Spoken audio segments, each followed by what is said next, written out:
Rolling. Alright, my name is Kevina and I am going to demonstrate a sterile dressing change for you. Before I begin, I'm going to make sure that I've gathered all of my equipment. So on the table, I have 2 sets of gauze pads. I have my ABD pad, my sterile gloves, my tape, measuring tape, a cup, saline solution, and a pair of regular gloves. And I also have my sterile Q-tips taped to the table for easy access, and a biohazard bag. Before I do anything, I'm going to make sure that I have the right patient. This patient is unconscious for the purpose of this video, so I'm going to check the name and the date of birth against the MAR just to make sure that I have the right patient. And throughout the process, I would repeat this process 3 times. You always want to check the patient against the MAR 3 times. So before I begin, I'm going to wash my hands, dry them, and then I'm going to put on a regular pair of gloves. And this is just for the assessment part of the wound. I can get them on.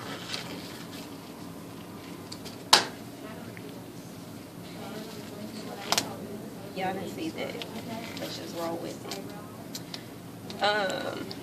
Alright, so I'm gonna roll the patient's gown up, which is already done, and I'm gonna make sure that this is pulled so that they still have some sense of privacy even though they're unconscious. I don't want them exposed.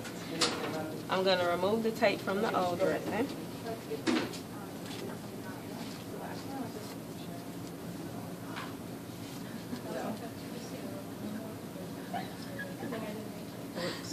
It's still going to be on there.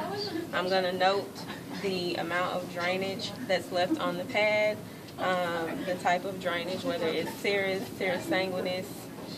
sanguinous, or purulent. So if it has an odor or not, I'm going to notate that as well.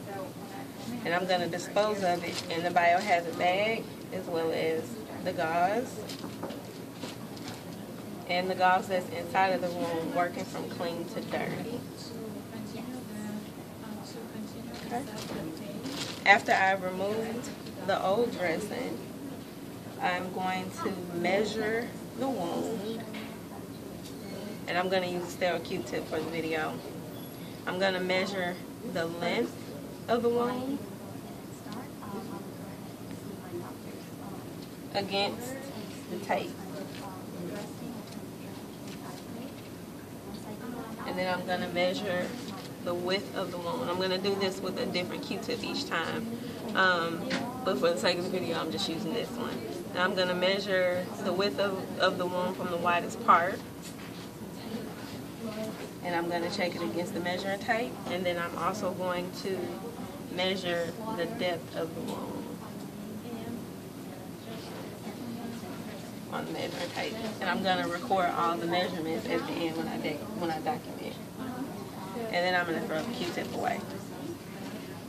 For the purpose of the video, I'm going to keep using the Q-tip. Once I've done that, then I'm going to remove my gloves. And I'm going to prepare for the sterile part of the dressing change. Now, one thing I forgot to mention is that I'm also going to make sure that the bed is at an appropriate height for me so that I don't have to strain my back